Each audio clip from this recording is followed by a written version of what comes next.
Hai, salam sejahtera. Bersama saya lagi, Cikgu Julaiha Ali dalam video penerangan bagi topik parabola. Dalam video ini, murid-murid akan mempelajari tentang ciri-ciri parabola dan cara melukis parabola dengan kaedah segi empat tepat. Adakah murid-murid tahu bagaimana rupa parabola? Pernah dengar tapi tak tahu ya? Murid-murid, inilah rupa sebuah parabola. Ia terbentuk apabila satu satah condong memotong sebuah kon dari sisi hingga ke tapak kon. Maka terhasillah rupa parabola. Ia boleh jadi begini,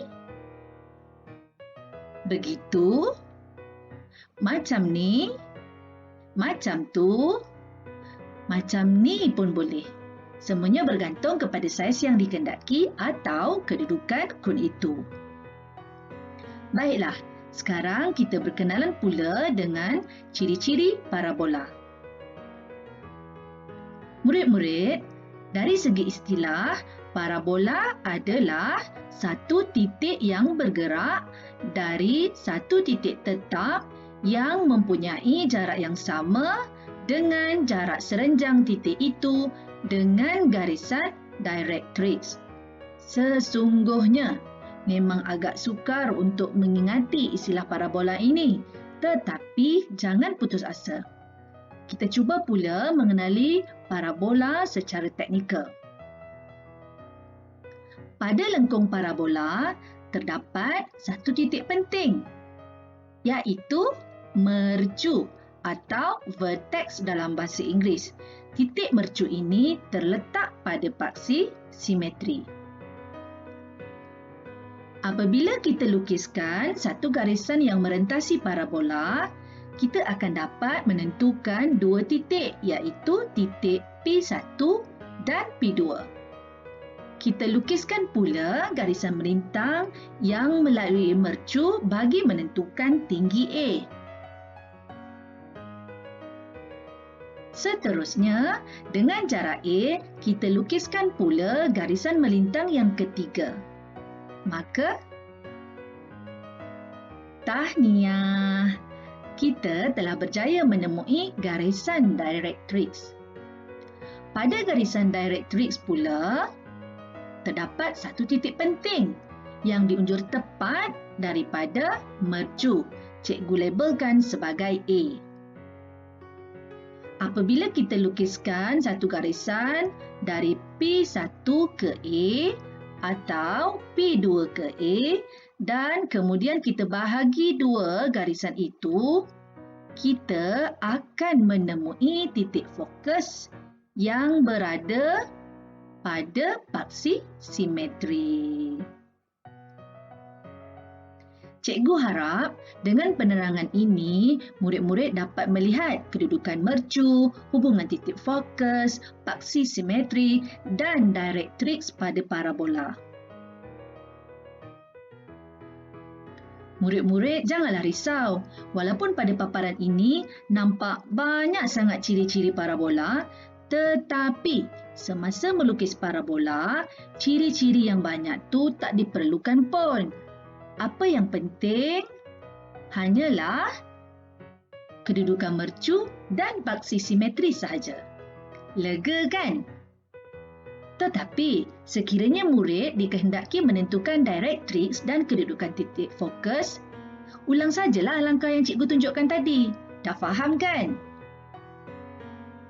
Sekarang, tibalah masa untuk kita mempelajari cara melukis separuh parabola.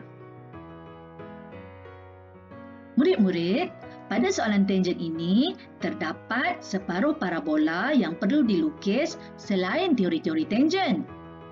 Di manakah parabola itu? Ya, inilah dia separuh parabola AH yang berukuran 40 mm darab 65 mm. Baca soalan lagi. AS adalah paksi simetri bagi separuh parabola AH. Sekiranya AS ialah paksi simetri, maka titik A adalah mercu. Jadi, tanpa membuang masa, murid-murid lukislah petak segi empat yang berukuran 40 darab 65 mm itu. Kemudian, tentukan di mana bucu terdapatnya mercu. Seterusnya, bahagikan sisi yang bertentangan dengan mercu kepada 4 bahagian yang sama, dan daripada titik setiap bahagian ini kita lukiskan garisan yang menuju ke mercu. Menuju mercu, macam tu. Okey. Seterusnya, sisi yang bersebelahan dengan mercu pun kita bahagikan dengan 4 bahagian yang sama. Dan daripada setiap titik bahagian ni kita lukiskan garisan yang selari dengan paksi simetri. Ini adalah mercu. Jadi garisan ini adalah garisan paksi simetri. Kita lukiskan garisan yang selari dengan paksi simetri pada sisi yang bersebelahan dengan mercu. Cikgu ulang semula. Sisi bertentangan kita tujukan ke mercu. Sisi bersebelahan kita lukis garisan yang selari dengan paksi simetri. Dalam penerangan ini, cikgu tidak perlu pun melabelkan nombor bagi setiap bahagian ini. Tetapi, cikgu mula menanda titik-titik parabola daripada mercu. Perhatikan ya. Titik pertama, titik kedua, titik ketiga, titik keempat, titik kelima. Pada setiap garisan yang menuju mercu, terdapat satu titik. Dan kita akan dapat lihat bagaimana pergerakan titik itu. Okey? Seterusnya, murid-murid sambunglah lengkung ini menggunakan lengkung Perancis atau pembaris boleh lentur.